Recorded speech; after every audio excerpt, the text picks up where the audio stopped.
Pengamat sepak bola Bung Binder bahkan menyebut kalau Indonesia sangat berat untuk lolos dari fase grup. Dia mengatakan kalau timnas Indonesia akan kesulitan menghadapi negara-negara yang berada di dalam grup A. Halo guys, jumpa lagi dengan saya Andika, tentunya hanya di channel ini ya, channel Andika Tegela Official ya. So guys, seperti biasa ya, sebelum kita lanjut ya, pastikan kalian sudah subscribe dulu channel ini ya, agar kalian tidak akan ketinggalan video-video yang akan saya upload di kemudian hari ini. Seperti biasa, kali ini saya akan membuat atau mereaction ya salah satu video di mana ini saya temukan videonya dari channel ya Cetak Gol IDN ya, dengan judul dipastikan bertemu dengan negara langganan Raja Piala Asia, dan ini adalah preview lawan timnas Indonesia di Piala Asia usia 23 tahun. So guys, bagaimana tentang kelanjutan video ini? Yuk kita simak sama-sama.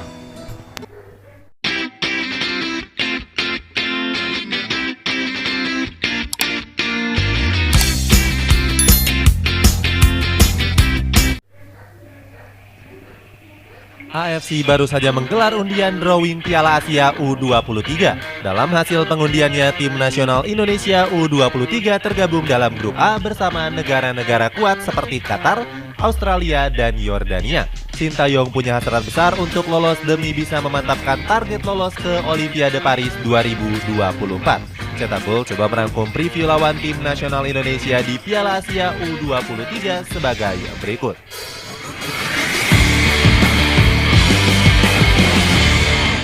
Cetak Gol Lolos dengan generasi emas. Tim nasional Indonesia memastikan diri lolos ke Piala Asia U23. Skuad Garuda tampil mengejutkan dengan menjadi pemuncak klasemen grup K pada babak kualifikasi. Di babak ini, anak asuh Sintayong berhasil menyapu bersih Turkmenistan dan Taiwan. Di laga pertama, skuad Garuda menunjukkan kedikdayaannya dengan membantai Taiwan 9-0. Kemenangan besar ini langsung mendapatkan pujian dari Sintayong. Pelatih berusia 53 tahun itu memberikan tepuk tangan kepada para pemainnya yang sudah bekerja keras. Menurut Sintayong, hasil ini menjadi bukti jika pemain muda terus mengalami perkembangan yang pesat. Selanjutnya, anak asuh Sintayong juga meraih kemenangan atas Turkmenistan. Pada laga itu, pasukan Merah Putih berhasil unggul 2 gol lewat Ivar Jenner dan Elkan Bagot. Kemenangan 0-2 sekaligus memastikan tiket lolos ke Piala Asia U23 di Qatar. Ini menjadi yang pertama kalinya skuad Garuda lolos ke babak putaran final. Sejak dimulai pada tahun 2013, Indonesia selalu gagal di babak kualifikasi. Hal tersebut tidak terlepas dari komposisi skuad yang dinilai masih jauh dari harapan. Para pemain tim nasional Indonesia U23 kebanyakan diisi oleh langganan pemain timnas senior. Mulai dari Elkan Bagot, Ivar Jenner, Pratama Arhan, Marcelino Ferdinand hingga sang kapten Rizky Ridho. Menurut Akmal Marhali, komposisi ini berpeluang untuk meraih banyak prestasi. Gak heran beberapa pihak menyebut kalau tim nasional Indonesia sudah melahirkan generasi emasnya, tergabung bersama negara besar Asia. Jadi guys, ini kita pause. Jadi kemarin ya kita sudah melihat ya hasil undian grup kualifikasi Piala Asia usia 23 tahun ya, yang akan nanti dilaksanakan di Qatar ya tahun 2024 ya, tahun depan ya.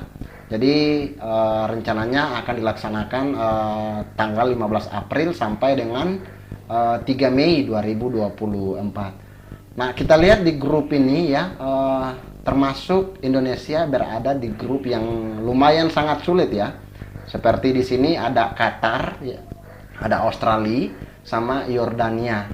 Jadi bisa dibilang ya peluang Indonesia ya cukup tipis ya. Namun kita tahu ya, pemain timnas Indonesia yang usia 23 tahun sekarang rata-rata itu dihuni sama pemain yang bermain di timnas senior ya. Kita doakan ya guys ya, semoga timnas kita di usia timnas U23 kita akan lolos sampai di fase gugur ya.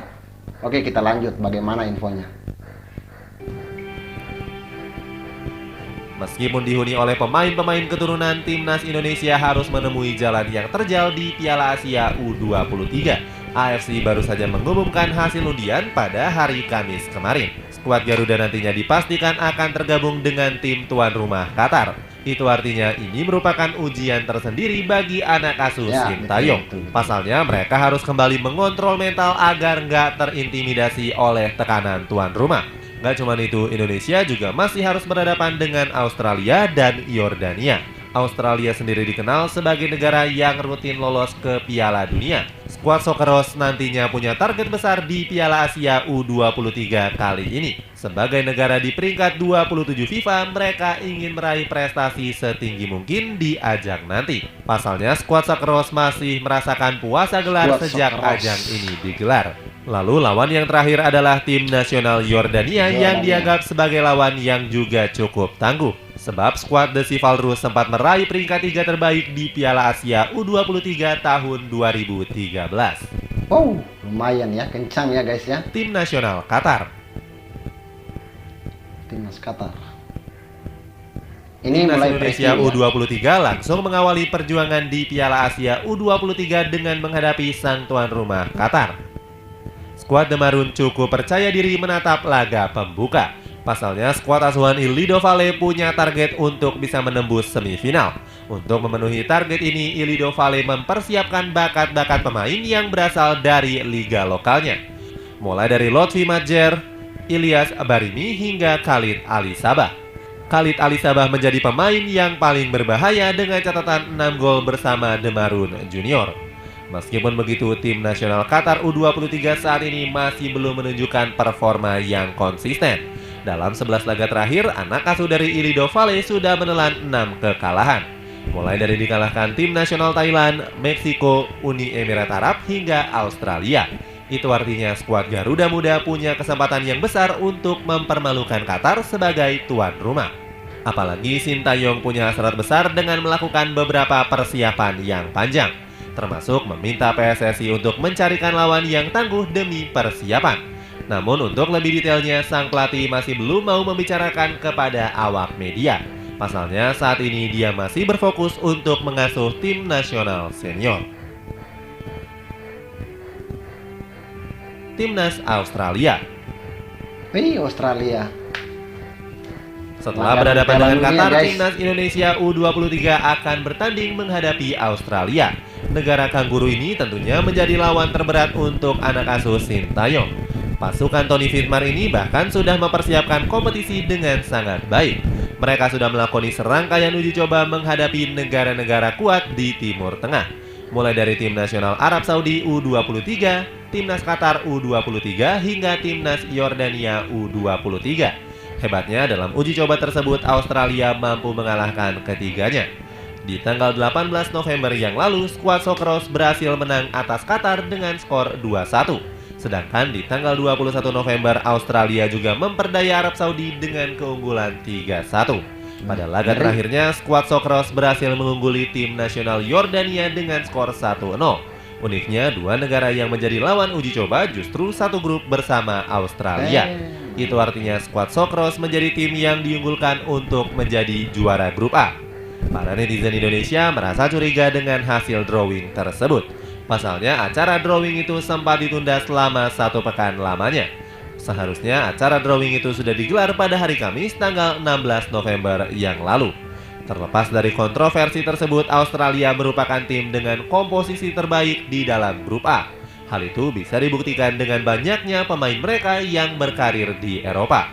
Sebut saja Marco Tilio yang baru saja bergabung ke Glasgow Celtic di musim panas kemarin. Selain itu juga ada Luis de Arrigo yang menjadi gelandang andalan dari Lechia Gdansk. Pemain berusia 21 tahun itu harus diwaspadai oleh pasukan Merah Putih. Pasalnya di Piala Asia U23 tahun lalu, de Arrigo sukses membawa Australia menjadi juara ketiga. Juara 3 ya. Tim nasional Yordania. Di matchday ketiga, timnas Indonesia kembali menghadapi lawan yang sulit. Ivar Jenner dan kawan-kawan akan berhadapan dengan timnas Yordania yang saat ini menempati ranking 84 FIFA. Secara ranking, Yordania merupakan lawan Indonesia dengan peringkat terendah. Meskipun begitu, skuad Garuda harus mewaspadai kejutan dari skuad Sivalrus. Pasalnya, negara Timur Tengah ini selalu rutin bermain di Piala Asia U23. Bahkan di tahun lalu, timnas Yordania juga tergabung dalam satu grup bersama Australia. Sayangnya, mereka gagal lolos ke babak selanjutnya setelah hanya bisa finish di peringkat 3 grup B. Tentunya, tim nasional Indonesia punya peluang besar menang atas Yordania. Secara komposisi skuad, Yordania nggak dipenuhi oleh pemain-pemain kenamaan. Walaupun begitu, skuad Garuda selalu kalah head-to-head saat berhadapan dengan Yordania. Tim nasional Indonesia bahkan belum pernah menang dalam 4 pertemuan terakhir. Di tahun 2013, skuad Garuda yang masih diasuh oleh Neil Maizar harus dipermalukan dengan skor 0-5. Sedangkan pertemuan terakhirnya di tahun 2019, Indonesia juga takluk dengan skor 1-4. Senior Peluang juga besar belum, timnas Indonesia lolos Olimpiade. Kalau dilihat dari lawan yang dihadapi, timnas Indonesia sebenarnya punya peluang yang besar untuk lolos. Hal itu bisa terjadi seandainya skuad Garuda menang dalam 2 pertandingan. Kalau tim nasional Indonesia tercatat mengoleksi 6 poin, maka kita berpotensi menempati peringkat pertama atau kedua grup. Seandainya lolos, Indonesia akan bertemu dengan Jepang atau Korea Selatan. Kedua negara raksasa Asia tersebut diunggulkan untuk lolos sebagai juara ataupun runner-up grup B. Tim pemenang laga tersebut akan dipastikan lolos ke partai semifinal. Di partai semifinal, Indonesia akan menghadapi negara Asia yang cukup sulit. Pengamat sepak bola Bung Binder bahkan menyebut kalau Indonesia sangat berat untuk lolos dari fase grup. Dia mengatakan kalau timnas Indonesia akan kesulitan menghadapi negara-negara yang berada di dalam grup A. Apabila lolos, dirinya akan mengapresiasi kerja keras dari sang pelatih Sintayong. Apabila lolos dan menjadi peringkat ketiga, maka skuad Garuda mendapatkan tiket lolos ke Olimpiade Paris 2024. Namun syaratnya Indonesia harus berada di peringkat ketiga di Piala Asia U23 ini. Apabila gagal, Indonesia masih punya peluang menjalani playoff perebutan peringkat keempat. Hanya saja juara keempat akan diadu dengan salah satu tim dari Konfederasi CAF. Sebagai informasi, negara Asia sendiri mendapatkan jatah lolos ke Olimpiade sebanyak 3,5 tim. Sedangkan satu slot sisanya akan diperebutkan untuk pemenang laga playoff. Sintayong cukup optimis Indonesia bisa menembus Olimpiade Paris di tahun depan. Pelatih Korea Selatan ini menyebut dirinya akan berusaha keras untuk mendapatkannya. Keyakinan serupa juga dilontarkan oleh salah satu pemain timnas Indonesia, Elkan Bagot. Dia mengatakan lolos ke Olimpiade akan menjadi puncak di dalam karirnya. Itulah ulasan preview lawan tim nasional Indonesia di Piala Asia U23. Bagaimana pendapatmu? Apakah skuad Garuda bisa lolos dari grup neraka dan mampu bermain di Olimpiade Paris? Coba tulis pendapatmu di kolom komentar di bawah ini. Oke guys ya, jadi seperti itu ya preview dari calon lawan-lawan timnas U23 ya di Piala Asia yang akan dilaksanakan di Qatar tahun depan nanti. Jadi kalau menurut saya ini sangat sulit sekali ya, sangat sulit ya untuk timnas U23 kita ya, dikarenakan grup A ini dihuni sama langganan-langganan Piala Asia ya, dan juga di sini ada tim tuan rumah yaitu tim dari negara Qatar ya. Jadi timnas Qatar itu satu grup dengan timnas kita. Jadi bisa dibilang ya ada peluang, tapi itu sangat tipis ya. Namun kita tahu ya, sepak bola itu apa saja hal sesuatu bisa terjadi ya. Kita hanya cukup berdoa saja ya, semoga timnas U23 kita bisa menyapu 2 kemenangan. Saya rasa cukup ya untuk mengantarkan timnas U2 kita itu untuk lolos ke fase gugur ya. Jadi bagaimana tanggapan kalian tentang video ini ya, tuliskan komentar kalian di kolom yang sudah disiapkan di bawah. Oke guys, seperti itu dulu ya untuk video kali ini ya. Tidak ada bosan-bosannya saya ingatkan ke kalian ya, jikalau kalian belum subscribe, pastikan kalian subscribe dulu channel ini ya, agar kalian tidak akan ketinggalan informasi-informasi menarik yang saya akan upload di kemudian harinya. Akhir kata dari saya, wassalamualaikum warahmatullahi wabarakatuh. Sampai jumpa di video selanjutnya. Bye bye.